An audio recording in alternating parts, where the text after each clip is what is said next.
এই মুহূর্তে সবচেয়ে বড় খবর 101 হারোয়া বিধানসভা সংযুক্ত মোর্চার আইএসএফ প্রার্থী কুতুবুদ্দিন ফাতেহি গুন্ডা বাহিনী দ্বারা আক্রান্ত। বসিরহাট থেকে আলিনুর মন্ডলের রিপোর্ট, এনবিটিভি।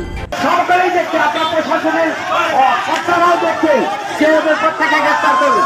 আমাদের দাবি হচ্ছে প্রত্যেকে গ্রেফতার করুন, এই সময় গ্রেফতার করুন। আমরা এই দাবি করছি, এটা করতে পারে না, এটা নির্বাচনে, এটা কোনো ধর্ম নয়, এটা নির্বাচনে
এবং এটা প্রশাসন চোখের সামনে এইভাবে ওরা লাঠি সোটা নিয়ে মারধর করবে, এটা চলতে পারে না।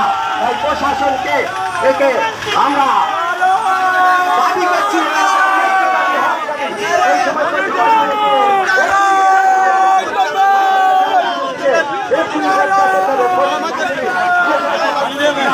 আমাদের বিরোধীর জামা ছিঁড়ে দিয়েছে।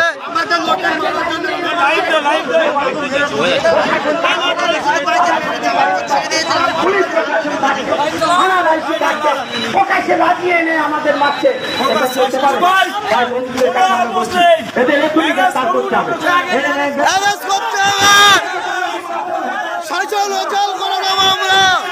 থাকলে শান্তিপূর্ণ এই সমাজগুলিকে এরা থাকলে এরা জেলে, এরা থাকবে জেলে, প্রকাশ্যে এরা লাঠি সোটা নিয়ে সংযুক্ত মোর্চা হারোয়া বিধানসভা কেন্দ্রে কুতুবুদ্দিন ফুলকাইকে তারা যারা মারতে এসছে তাদের প্রত্যেকে গ্রেপ্তার করতে হবে, তাদের এখনই প্রত্যেককে গ্রেপ্তার করতে হবে।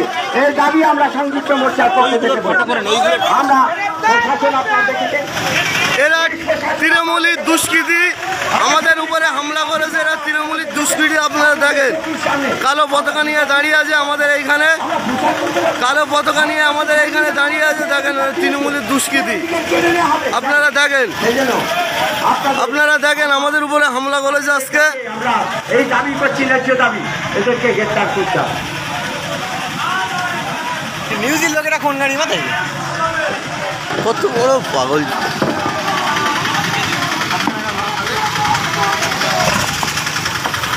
পুলিশ খেলা প্রশাসনিক ভাইরা এখনো আপনাদের সামনে তারা লাঠি নিয়ে ঘুরে বেড়াচ্ছে, আপনারা এখনো দেখছেন, এখনো আপনাদের সামনে লাঠি নিয়ে